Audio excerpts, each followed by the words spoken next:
Car ಡಿಕ್ಕಿ ಓರ್ವ ಸಾವು, ಇಬ್ಬರಿಗೆ ಗಂಭೀರ ಗಾಯ.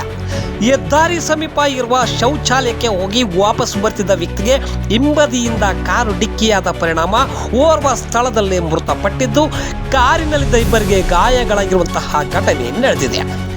ಚಳ್ಳಕೆರೆ ಸಮೀಪದ ರಾಷ್ಟ್ರೀಯ ಹೆದ್ದಾರಿ 150A ರಲ್ಲಿ ಬೆಳಗಿನ ಜಾವದ 3ರ ಸಮಯದಲ್ಲಿ ಈಗ ಅಪಘಾತ ಸಂಭವಿಸಿದ್ದು, ಚಳ್ಳಕೆರೆ ತಾಲೂಕಿನ ಮನ್ನೆಕೋಟೆ ಗ್ರಾಮದ ಚಂದ್ರು ತನ್ನ ಸ್ನೇಹಿತರ ಜೊತೆಗೆ ಈಚರ್ ಲಾರಿಯಲ್ಲಿ ಬೆಂಗಳೂರಿಗೆ ಹೋಗಿ ವಾಪಸ್ ಬರುವಾಗ ಲಾರಿಯಿಂದ ಕೆಳಗೆ ಇಳಿದು ರಸ್ತೆ ಬದಿಯಲ್ಲಿದ್ದ ಸಾರ್ವಜನಿಕ ಶೌಚಾಲಯಕ್ಕೆ ಹೋಗಿ ವಾಪಸ್ ಬರುತ್ತಿರುವಾಗ ಚಿತ್ರದುರ್ಗದಿಂದ ಕೊಂಡಳ್ಳಿ ಕಡೆಗೆ ಹೊರಟಿದ್ದ ಕಾರು ಚಂದ್ರುವಿಗೆ ಹಿಂಬದಿಯಿಂದ ವೇಗವಾಗಿ ಡಿಕ್ಕಿ ಹೊಡೆದ ಪರಿಣಾಮ ಚಂದ್ರು ಸ್ಥಳದಲ್ಲೇ ಮೃತಪಟ್ಟಿದ್ದು, ಕಾರು ರಸ್ತೆಯ ಕಂಬಿಗೆ ಡಿಕ್ಕಿ ಹೊಡೆದು ಪಲ್ಟಿಯಾಗಿದೆ.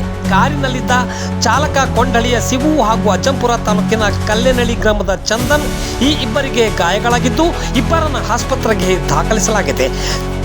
ಘಟನಾ ಸ್ಥಳಕ್ಕೆ ಚಳ್ಳಕೆರೆ ಪೊಲೀಸರು ಭೇಟಿ ನೀಡಿದ್ದು ಪರಿಶೀಲನೆ ನಡೆಸಿದ್ದಾರೆ. ಚಳ್ಳಕೆರೆ ಪೊಲೀಸ್ ಠಾಣಾ ವ್ಯಾಪ್ತಿಯಲ್ಲಿ ಈ ಘಟನೆ ನಡೆದಿದೆ.